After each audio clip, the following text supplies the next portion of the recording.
ಆತ್ಮೀಯ ವಿದ್ಯಾರ್ಥಿ ಮಿತ್ರರೇ, ತಮಗೆಲ್ಲರಿಗೂ study time with Vivek YouTube ಚಾನಲ್ಗೆ ಆತ್ಮೀಯವಾದಂಥ ಸ್ವಾಗತ.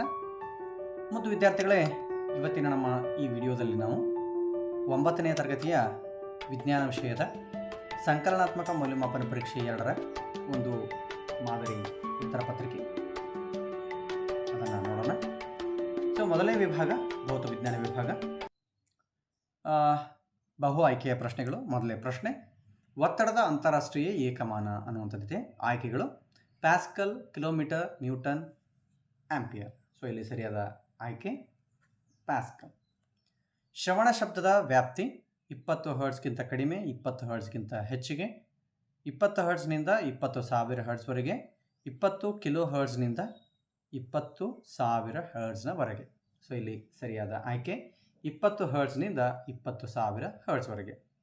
ಮುಂದಿನ ಪ್ರಶ್ನೆ, ಚಲನಶಕ್ತಿಗೆ ಉದಾಹರಣೆ ಹರಿಯುವ ನೀರು, ಸಂಗ್ರಹವಾದ ನೀರು, ಕೀ ಕೊಟ್ಟ ಆಟಿಕೆ ಕಾರು, ಎತ್ತರದಲ್ಲಿರತಕ್ಕಂತಹ ವಸ್ತು. ಇಲ್ಲಿ ಸರಿಯಾದ ಆಯ್ಕೆ ಹರಿಯುವಂತಹ ನೀರು. ಮುಂದಿನ ಪ್ರಶ್ನೆ, ಕೆಳಗಿನ ಪ್ರಶ್ನೆಗಳಿಗೆ ಉತ್ತರಿಸಿರಿ. 1 ಅಂಕದ 3 ಪ್ರಶ್ನೆಗಳು. ಮೊದಲನೇ ಪ್ರಶ್ನೆ, ಏಕರೂಪ ಚಲನೆ ಎಂದರೇನು? ಒಂದು ವಸ್ತುವು ಸಮವಾದ ಕಾಲದಲ್ಲಿ ಸಮಾನ ದೂರವನ್ನು ಕ್ರಮಿಸಿದರೆ ಅದನ್ನು ಏಕರೂಪ ಚಲನೆ ಎನ್ನುವರು. 2ನೇ ಪ್ರಶ್ನೆ, ನ್ಯೂಟನ್ನ ಚಲನೆಯ 3ನೇ ನಿಯಮ ನಿರೂಪಿಸಿ. ಪ್ರತಿಯೊಂದು ಕ್ರಿಯೆಗೂ ಸಮನಾದ ಮತ್ತು ವಿರುದ್ಧವಾದ ಪ್ರತಿಕ್ರಿಯೆ ಇರುತ್ತದೆ. ಕ್ರಿಯೆ ಮತ್ತು ಪ್ರತಿಕ್ರಿಯೆಗಳು ಪ್ರತ್ಯೇಕ ವಸ್ತುಗಳ ಮೇಲೆ ವರ್ತಿಸಲ್ಪಟ್ಟಿರುತ್ತವೆ. ಮುಂದಿನ ಪ್ರಶ್ನೆ, ಶಬ್ದದ ಜವ ಎಂದರೇನು? ಏಕಮಾನ ಕಾಲದಲ್ಲಿ ತರಂಗದ ಮೇಲಿನ ಬಿಂದು, ಅದರ ಸಂಪೀಡನ ಅಥವಾ ವಿರಳನವು ಚಲಿಸಿದ ದೂರವನ್ನು ಶಬ್ದದ ಜವ ಎಂದು ಕರೆಯುತ್ತಾರೆ. ಮುಂದಿನ ಪ್ರಶ್ನೆ, ಕೆಳಗಿನ ಪ್ರಶ್ನೆಗಳಿಗೆ ಉತ್ತರಿಸಿ. 2 ಅಂಕದ 2 ಪ್ರಶ್ನೆಗಳು. ಸಂತುಲಿತ ಮತ್ತು ಅಸಂತುಲಿತ ಬಲಗಳು ಎಂದರೇನು?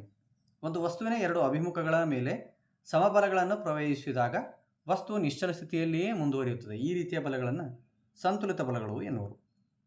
ಒಂದು ವಸ್ತುವಿನ 2 ಅಭಿಮುಖಗಳ ಮೇಲೆ ಅಸಮತೋಲನವಾದಂಥ ಬಲಗಳು ಪ್ರವೇಶಿಸಿದಾಗ ವಸ್ತು ಅಧಿಕ ಬಲದ ದಿಕ್ಕಿನ ಕಡೆಗೆ ಚಲಿಸುತ್ತದೆ. ಈ ರೀತಿಯ ಬಲಗಳನ್ನು ಅಸಂತುಲಿತ ಬಲಗಳು ಎನ್ನುವರು. ಮುಂದಿನ ಪ್ರಶ್ನೆ, ವೇಗೋತ್ಕರ್ಷ ಎಂದರೇನು? ಇದರ ಅಂತಾರಾಷ್ಟ್ರೀಯ ಏಕಮಾನ ತಿಳಿಸಿ. ಏಕಮಾನ ಕಾಲದಲ್ಲಿ ಆಗುವ ಒಂದು ಕಾಯದ ವೇಗದ ಬದಲಾವಣೆಗೆ ವೇಗೋತ್ಕರ್ಷ ಅಂತ ಹೇಳಿ ಕರಿತೀವಿ. ಇದರ ಏಕಮಾನ ಮೀಟರ್ ಪರ್ ಸೆಕೆಂಡ್ ಸ್ಕ್ವೇರ್. ಮುಂದಿನ ಪ್ರಶ್ನೆ, ಚಲನೆಯ ಸಮೀಕರಣಗಳನ್ನು ಬರೆಯಿರಿ ಮತ್ತು ವಿವರಿಸಿ ಅನ್ನುವಂಥದ್ದು. ಇಲ್ಲಿ v = u + at, s = ut + ½ at², 2as = v² - u². ಇಲ್ಲಿ u ಅಂತಕ್ಕಂಥದ್ದು ಆರಂಭಿಕ ವೇಗ, v ಅಂಥದ್ದು ಅಂತಿಮ ವೇಗ, a ಅಂದರೆ ವೇಗೋತ್ಕರ್ಷ, t ಅಂದರೆ ಕಾಲ, s ಅಂದರೆ ಚಲಿಸಿದ ದೂರ. ಈ ರೀತಿಯಾಗಿ ನಾವು ಅದರ ಬಗ್ಗೆ ಬರೀಬಹುದು.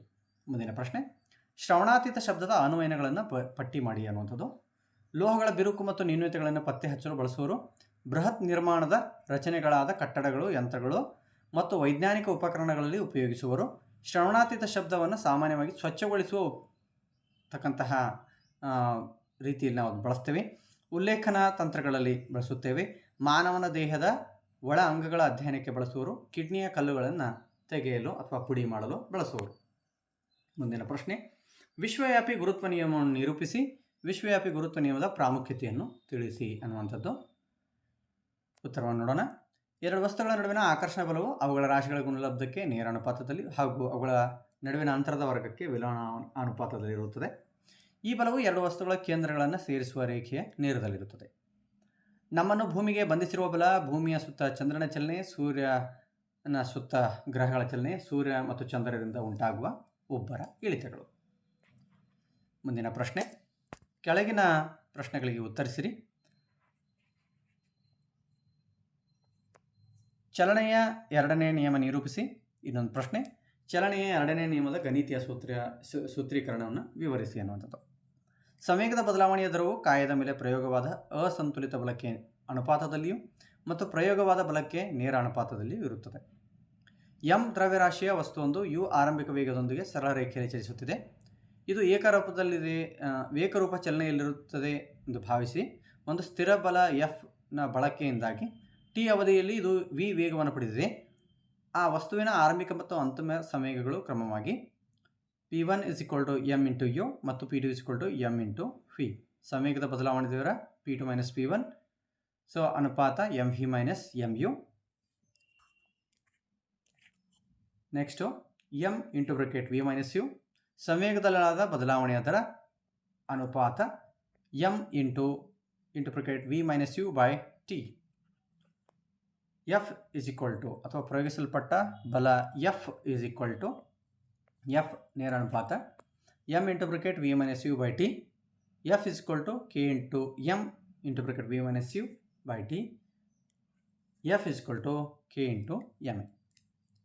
ಸೊ ಮುಂದಿನ ಪ್ರಶ್ನೆ, ಚಲನಶಕ್ತಿ ಮತ್ತು ಪ್ರಚನ್ನ ಶಕ್ತಿಗಳ ನಡುವಿನ ವ್ಯತ್ಯಾಸವೇನು ಅನ್ನುವಂಥದ್ದು. ಇನ್ನೊಂದು 40 kg ರಾಶಿ ಇರುವ ಒಬ್ಬ ಹುಡುಗ 10 ಸೆಕೆಂಡ್ನಲ್ಲಿ 30 ಮೆಟ್ಟಿಲುಗಳನ್ನು ಹತ್ತುತ್ತಾನೆ. ಪ್ರತಿ ಮೆಟ್ಟಿಲಿನ ಎತ್ತರ 10 ಸೆಂಟಿಮೀಟರ್ ಆದರೆ ಅವನ ಸಾಮರ್ಥ್ಯವನ್ನು ಕಂಡುಹಿಡಿಯಿರಿ ಅನ್ನುವಂಥದ್ದು. ಚಲನಶಕ್ತಿ ಅಂತಕ್ಕಂಥದ್ದು ಚಲಿಸುತ್ತಿರುವ ಕಾಯಗಳು ಹೊಂದಿರುವ ಶಕ್ತಿಯನ್ನು ಚಲನಶಕ್ತಿ ಎಂದು ಕರೆಯುತ್ತೇವೆ. ಉದಾಹರಣೆಗೆ ಹರಿಯುವ ನೀರು, ಬೀಸುವ ಗಾಳಿ.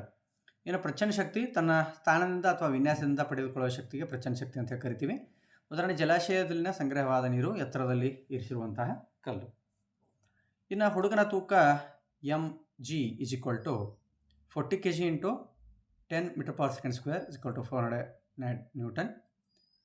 ಒಟ್ಟು ಎತ್ತರ 30 ಮೆಟ್ಟಿಲುಗಳು, ಒಂದು ಮೆಟ್ಟಿಲಿನ ಎತ್ತರ 10 ಸೆಂಟಿಮೀಟರ್ ಆದರೆ ಒಟ್ಟು ಎತ್ತರ ಎಷ್ಟಂತಂದರೆ 3 ಮೀಟರ್. ಇನ್ನು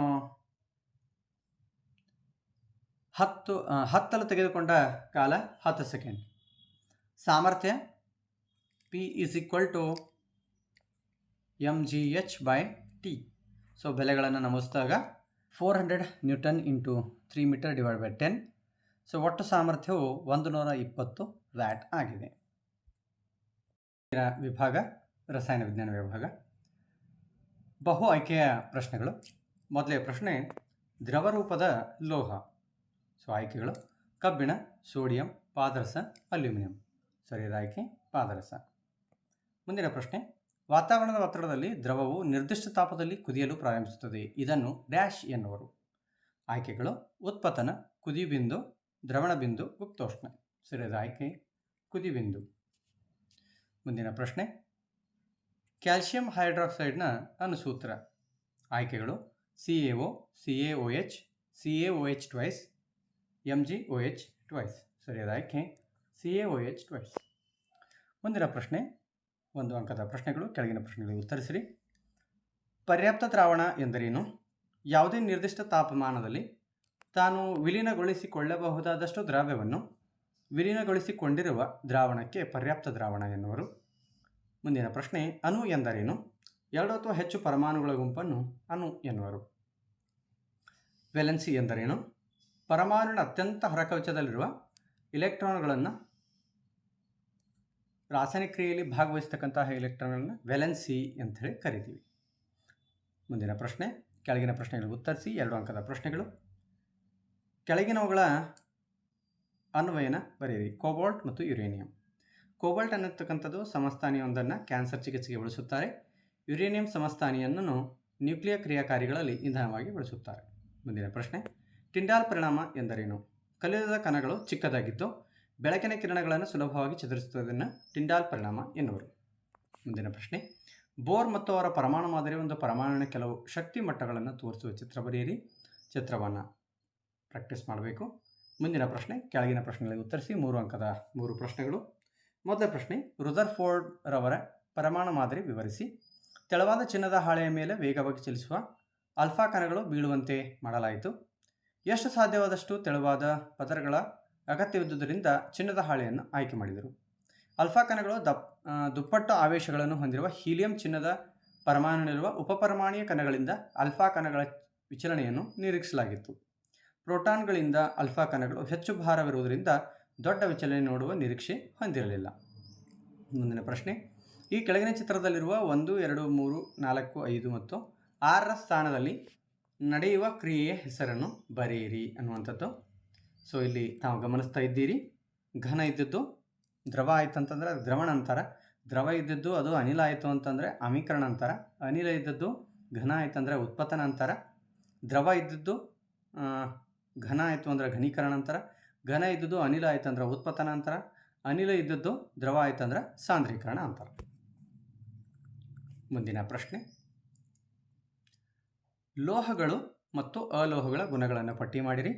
ಲೋಹಗಳು ಹೊಳೆಯುತ್ತವೆ. ಲೋಹಗಳು ಶಾಖ ಮತ್ತು ವಿದ್ಯುತ್ತಿನ ಉತ್ತಮ ವಾಹಕಗಳಾಗಿವೆ. ಲೋಹಗಳು ತನ್ನೆ ಮತ್ತು ಕುಟ್ಯ ಗುಣಗಳನ್ನು ಹೊಂದಿವೆ. ಲೋಹಗಳು ಶಬ್ದವನ್ನು ಉಂಟು ಮಾಡುತ್ತವೆ. ಲೋಹಗಳು ಸಾಮಾನ್ಯವಾಗಿ ಘನ ರೂಪದಲ್ಲಿದ್ದು ಕಠಿಣವಾಗಿವೆ. ಪಾದರಸ ಏಕೈಕ ದ್ರವ ಲೋಹವಾಗಿದೆ. ಅಲೋಹಗಳು ವೈವಿಧ್ಯಮಯ ಬಣ್ಣವನ್ನು ಪ್ರದರ್ಶಿಸುತ್ತವೆ. ಇವುಗಳು ಶಾಖ ಮತ್ತು ವಿದ್ಯುತ್ತಿನ ದುರ್ಬಲ ವಾಹಕಗಳು. ತನ್ನೆ ಮತ್ತು ಕುಟ್ಯ ಗುಣಗಳನ್ನು ಹೊಂದಿರುವುದಿಲ್ಲ. ಮುಂದಿನ ಪ್ರಶ್ನೆ, 4 ಅಂಕದ ಪ್ರಶ್ನೆ. ಬೇಸಿಗೆ ಕಾಲದಲ್ಲಿ ನಾವು ಹತ್ತಿ ಬಟ್ಟೆಗಳನ್ನು ಧರಿಸಬೇಕು ಏಕೆ? ಮತ್ತು ಇನ್ನೊಂದು, ಬಾಷ್ಪೀಕರಣದ ಮೇಲೆ ಪ್ರಭಾವ ಬೀರುವ ಅಂಶಗಳು ಯಾವುವು? ಹತ್ತಿಯು ನೀರನ್ನು ಹೀರಿಕೊಳ್ಳುವ ಒಂದು ಉತ್ತಮ ವಸ್ತು ಮತ್ತು ಇದು ಬೆವರನ್ನು ಹೀರಿಕೊಂಡು ವಾತಾವರಣದಲ್ಲಿ ಸುಲಭವಾಗಿ ಆವಿಯಾಗಲು ಸಹಾಯವಾಗಿದೆ. ನಮ್ಮ ದೇಹದ ಯಾಂತ್ರಿಕ ಕಾರ್ಯ ವ್ಯವಸ್ಥೆಯಿಂದ ಹೆಚ್ಚು ಬೆವರುತ್ತೇವೆ. ಹತ್ತಿ ನಮ್ಮ ದೇಹವನ್ನು ತಂಪುಗೊಳಿಸುತ್ತವೆ. ಮೇಲ್ಮೈ ಹೆಚ್ಚಾದಾಗ ತಾಪಮಾನದಿಂದ ಹೆಚ್ಚಳದಿಂದ ಆರ್ದ್ರತೆಯ ಪ್ರಮಾಣದ ಇಳಿಕೆಯಿಂದ ಗಾಳಿಯ ವೇಗದಿಂದ ಇದು ಬಾಷ್ಪೀಕರಣದ ದರ ಹೆಚ್ಚಾಗುತ್ತೆ. ಮುಂದಿನ ವಿಭಾಗ ಜೀವವಿಜ್ಞಾನ ವಿಭಾಗ, ಬಹು ಆಯ್ಕೆಯ ಪ್ರಶ್ನೆಗಳು. ಮೊದಲನೇ ಪ್ರಶ್ನೆ, ಸಸ್ಯಗಳಲ್ಲಿ ಆಹಾರವನ್ನು ಸಾಗಿಸುವ ಅಂಗಾಂಶ. ಆಯ್ಕೆಗಳು ಫ್ಲೋಯಂ, ಕ್ಸೈಲಮ್, ಪೇರೆಂಕೈಮ, ಸ್ಕ್ಲೆರೆಂಕೈಮ. ಸರಿಯಾದ ಆಯ್ಕೆ ಫ್ಲೋಯಂ. ಈ ಕೆಳಗಿನವುಗಳಲ್ಲಿ ಸೂಕ್ಷ್ಮ ಪೋಷಕಾಂಶಕ್ಕೆ ಉದಾಹರಣೆ? ಕ್ಯಾಲ್ಸಿಯಂ, ಸತು, ನೈಟ್ರೋಜನ್, ರಂಜಕ. ಸೊ ಉತ್ತರ ಸತು. 1 ಅಂಕದ ಪ್ರಶ್ನೆಗಳು. ಸಾವಯವ ಗೊಬ್ಬರ ಎಂದರೇನು? ಪ್ರಾಣಿಗಳ ಮಲ ಮತ್ತು ಸಸ್ಯ ತ್ಯಾಜ್ಯಗಳ ವಿಘಟನೆಯಿಂದ ತಯಾರಿಸಿದ ಗೊಬ್ಬರವನ್ನು ಸಾವಯವ ಗೊಬ್ಬರ ಎನ್ನುವರು. ಏಕಕೋಶ ಜೀವಿಗಳಿಗೆ ಉದಾಹರಣೆ ಕೊಡಿ. ಅಮೀಬಾ, ಪ್ಯಾರಾಮೀಷಿಯಂ ಇತ್ಯಾದಿಯು ಏಕಕೋಶ ಜೀವಿಗಳಿಗೆ ಉದಾಹರಣೆಗಳು. ಇನ್ನು ಜೀವಕೋಶ ಎಂದರೇನು? ಅದರ 3 ಭಾಗಗಳನ್ನು ಹೆಸರಿಸಿ. ಜೀವಿಯ ರಚನಾತ್ಮಕ ಮತ್ತು ಕಾರ್ಯನಿರ್ವಾಹಕ ಘಟಕವನ್ನು ಜೀವಕೋಶ ಅಂತ ಹೇಳಿ ಕರಿತೀವಿ. ಕೋಶಪೊರೆ, ಕೋಶರಸ, ಕೋಶ ಬೀಜ ಇವು ಜೀವಕೋಶದ ವಿಭಾಗಗಳು. ಫ್ಲೋಯಂ ಅಂಗಾಂಶದ ಅಡ್ಡ ಸಿಳಿಕೆಯ ನೋಟ್ ಚಿತ್ರ ಬರೆದು ಭಾಗಗಳನ್ನು ಗುರುತಿಸಿ. ಮುಂದಿನ ಪ್ರಶ್ನೆ, ನೀರಾವರಿ ಎಂದರೇನು? ವಿವಿಧ ನೀರಾವರಿ ವ್ಯವಸ್ಥೆಗಳನ್ನು ಹೆಸರಿಸಿ. ಲಭ್ಯವಿರುವ ಯಾವುದೇ ನೀರಿನ ಮೂಲಗಳಿಂದ ಕೃಷಿ ಬೆಳೆಗಳಿಗೆ ನಿರಂತರ ನೀರನ್ನು ಒದಗಿಸುವುದಕ್ಕೆ ನೀರಾವರಿ ಅಂತ ಹೇಳಿ ಕರಿತೀವಿ. ನೀರಾವರಿಯ ವ್ಯವಸ್ಥೆಗಳು ಬಾವಿ, ಕೊಳವೆ ಬಾವಿ, ಕಾಲುವೆಗಳು, ಕೃಷಿ ಹೊಂಡ, ಏತ ನೀರಾವರಿ ವ್ಯವಸ್ಥೆಗಳು. ಮುಂದಿನ ಪ್ರಶ್ನೆ, ಕೆಳಗಿನ ಪ್ರಶ್ನೆಗಳಿಗೆ ಉತ್ತರಿಸಿರಿ. ಸಸ್ಯ ಜೀವಕೋಶ ಚಿತ್ರ ಬರೆದು ಭಾಗಗಳನ್ನು ಗುರುತಿಸಿ ಅಂತಕ್ಕಂಥದ್ದು. ಅದರ ಮುಂದಿನ ಪ್ರಶ್ನೆ, ಧಾನ್ಯಗಳ ಶೇಖರಣೆಯ ಅವಶ್ಯಕತೆ ಏನಿದೆ? ಧಾನ್ಯಗಳ ನಷ್ಟಕ್ಕೆ ಕಾರಣವಾದ ಅಂಶಗಳು ಯಾವುವು? ಬೆಳೆಯ ಕೊಯ್ಲಿನಿಂದ ಬಳಕೆದಾರನಿಗೆ ತಲುಪುವವರೆಗೆ ವಿವಿಧ ಹಂತಗಳಲ್ಲಿ ಆಹಾರ ಧಾನ್ಯಗಳು ನಷ್ಟವಾಗುತ್ತವೆ. ಆದ್ದರಿಂದ ಧಾನ್ಯಗಳ ಸಾಗಾಣಿಕೆ ಮತ್ತು ಶೇಖರಣೆಯ ಸಂದರ್ಭದಲ್ಲಿ ಆಹಾರ ನಷ್ಟವಾಗುವುದನ್ನು ತಡೆಯುವುದು ಅತಿ ಅವಶ್ಯಕವಾಗಿದೆ. ಧಾನ್ಯಗಳ ನಷ್ಟಕ್ಕೆ ಕಾರಣವಾದ ಅಂಶಗಳು ಜೈವಿಕ ಅಂಶಗಳಾಗಿರ್ತಕ್ಕಂತಹ ಕೀಟಗಳು, ದಂಶಕಗಳು, ಶಿಲೀಂಧ್ರಗಳು, ಹುಳುಗಳು ಮತ್ತು ಬ್ಯಾಕ್ಟೀರಿಯಾಗಳು. ಅಜೈವಿಕ ಅಂಶಗಳಾಗಿರ್ತಕ್ಕಂತಹ ಸಂಗ್ರಹಣ ಸ್ಥಳದಲ್ಲಿರುವ ಅಸಮರ್ಪಕ ತೇವಾಂಶ ಮತ್ತು ತಾಪಮಾನಗಳು ಅನ್ನೋದು. ಇನ್ನು ಮುಂದಿನ ಪ್ರಶ್ನೆ, ಈ ಅಂಗಾಂಶಗಳ ಕಾರ್ಯಗಳನ್ನು ಬರೆಯಿರಿ. ಅಸ್ಥಿರಜ್ಜು, ಸ್ನಾಯುರಜ್ಜು, ಅಡಿಪೋಸ್ ಅಂಗಾಂಶ. ಇಲ್ಲಿ ಅಸ್ಥಿರಜ್ಜು ಇದು 2 ಮೂಳೆಗಳನ್ನು ಪರಸ್ಪರ ಜೋಡಿಸುತ್ತದೆ. ಸ್ನಾಯುರಜ್ಜು ಸ್ನಾಯುಗಳನ್ನು ಮೂಳೆಗಳಿಗೆ ಜೋಡಿಸುತ್ತದೆ. ಅಡಿಪೋಸ್ ಅಂಗಾಂಶ ಇದು ಕೊಬ್ಬನ್ನು ಸಂಗ್ರಹಿಸುವ ಅಂಗಾಂಶ. ಈ ಅಂಗಾಂಶದ ಜೀವಕೋಶಗಳು ಕೊಬ್ಬಿನ ಹನಿಗಳಿಂದ ತುಂಬಿರುತ್ತವೆ. ದೇಹದ ಉಷ್ಣವನ್ನು ನಿಯಂತ್ರಿಸುತ್ತವೆ. ಮುಂದಿನ ಪ್ರಶ್ನೆ, ಕೆಳಗಿನ ಚಾರ್ಟನ್ನು ಪೂರ್ಣಗೊಳಿಸಿರಿ ಅನ್ನುವಂಥದ್ದು. ಪೂರ್ಣಗೊಳಿಸಿರ್ತಕ್ಕಂತಹ ಚಾರ್ಟೆ ಇಲ್ಲಿ ತಾವು ಗಮನಿಸಬಹುದು. ಸಸ್ಯ ಅಂಗಾಂಶ ಇದು ವರ್ಧನ ಮತ್ತು ಶಾಶ್ವತ ಅಂಗಾಂಶಗಳಾಗಿ 2 ವಿಭಾಗಗಳನ್ನು ಮಾಡ್ತೀವಿ. ಇನ್ನು ವರ್ಧನ ಅಂಗಾಂಶಗಳನ್ನು ತುದಿವರ್ಧನ, ಅಂತರ್ಗಿಣ್ಣು ವರ್ಧನ ಮತ್ತು ಪಾರ್ಶ್ವವರ್ಧನ ಅಂಗಾಂಶ ಅಂತ ಹೇಳಿ ವಿಭಾಗ ಮಾಡ್ತೀವಿ. ಶಾಶ್ವತ ಅಂಗಾಂಶಗಳಲ್ಲಿ 2 ವಿಧಗಳು, ಒಂದು ಸರಳ ಶಾಶ್ವತ, ಇನ್ನೊಂದು ಸಂಕೀರ್ಣ ಶಾಶ್ವತ ಅಂಗಾಂಶ. ಸರಳ ಶಾಶ್ವತ ಅಂಗಾಂಶಗಳನ್ನು ಪೇರೆಂಕೈಮ, ಕೊಲಂಕೈಮ ಮತ್ತು ಸ್ಕ್ಲೆರೆಂಕೈಮ ಅಂತ ಹೇಳಿ ವಿಭಾಗ ಮಾಡ್ತೀವಿ. ಸಂಕೀರ್ಣ ಶಾಶ್ವತ ಅಂಗಾಂಶಗಳನ್ನು ಕ್ಸೈಲಮ್ ಮತ್ತು ಫ್ಲೋಯಂ ಅಂಗಾಂಶಗಳಾಗಿ ವಿಭಾಗ ಮಾಡ್ತೇವೆ. ಇನ್ನು 5 ಅಂಕದ ಒಂದು ಪ್ರಶ್ನೆ, ಕೆಳಗಿನ ಕಣದಂಗಗಳನ್ನು ಹೆಸರಿಸಿ ಅನ್ನುವಂಥದ್ದು. ಜೀವಕೋಶದ ಪ್ರೋಟೀನ್ ಕಾರ್ಖಾನೆ. ಸೊ ಇದನ್ನು ಜೀವಕೋಶದ ಪ್ರೋಟೀನ್ ಕಾರ್ಖಾನೆ ಅಂತೇಳಿ ರೈಬೋಸೋಮನ್ನು ಕರಿತೀವಿ. ಸಸ್ಯ ಜೀವಕೋಶದ ಅಡುಗೆ ಮನೆ ಅಂತೇಳಿ ಕ್ಲೋರೋಪ್ಲಾಸ್ಟನ್ನು ಕರಿತೀವಿ. ಜೀವಕೋಶದ ಆತ್ಮಹತ್ಯಾ ಸಂಚೆ ಅಂಥೇಳಿ ಲೈಸೋಸೋಮನ್ನು ಕರಿತೀವಿ. ಜೀವಕೋಶದ ಶಕ್ತಿ ಉತ್ಪಾದನಾ ಕೇಂದ್ರ ಅಂಥೇಳಿ ಮೈಟೊಕಾಂಡ್ರಿಯಾವನ್ನು ಕರಿತೀವಿ. ಜೀವಕೋಶದ ಸಂಗ್ರಹಣಾ ಕೊಠಡಿ ಅಂಥೇಳಿ ರಸದಾನಿಯನ್ನು ನಾವು ಕರಿತೀವಿ. ಸೊ ಮುದ್ದು ಮಕ್ಕಳೇ, ಇಲ್ಲಿಯವರೆಗೆ ನಾವು 9ನೇ ತರಗತಿಯ ವಿಜ್ಞಾನ ವಿಷಯದ ಮಾದರಿ ಪ್ರಶ್ನೆ ಪತ್ರಿಕೆ ಮತ್ತು ಅವುಗಳಿಗೆ ಉತ್ತರಗಳನ್ನು ಸವಿವರವಾಗಿ ಅಭ್ಯಾಸ ಮಾಡಿದ್ದೀವಿ. ಸೊ ಇದೇ ರೀತಿಯ ಪ್ರಶ್ನೆ ಪತ್ರಿಕೆಯನ್ನು ಮತ್ತು ಮಾದರಿ ಉತ್ತರಗಳನ್ನು ಮುಂದಿನ ನಮ್ಮ ವಿಡಿಯೋಗಳಲ್ಲಿ ನಾವು ಹಾಕ್ತಾ ಇರ್ತೀವಿ. ನೀವು ನಮ್ಮ ಚಾನಲನ್ನು ಲೈಕ್ ಮಾಡಿ, ಶೇರ್ ಮಾಡಿ ಮತ್ತು ಸಬ್ಸ್ಕ್ರೈಬ್ ಮಾಡಿ ಅಂತ ಹೇಳ್ತಾ, ಸಬ್ಸ್ಕ್ರೈಬ್ ಮಾಡೋದರಿಂದ ನಮ್ಮ ಯಾವುದೇ ವಿಡಿಯೋನ ನಾವು ಅಪ್ಲೋಡ್ ಮಾಡಿದರೆ ನಿಮಗೆ ಅದಕ್ಕೆ ನೋಟಿಫಿಕೇಷನ್ ಬರುತ್ತೆ. ಸೊ ಮತ್ತೆ ಮುಂದಿನ ವಿಡಿಯೋದಲ್ಲಿ ನಾವು ನೀವು ಮತ್ತೆ ಭೇಟಿ ಆಗೋಣ. ಅಲ್ಲಿವರೆಗೂ ಟೇಕ್ ಕೇರ್, ಬಾಯ್.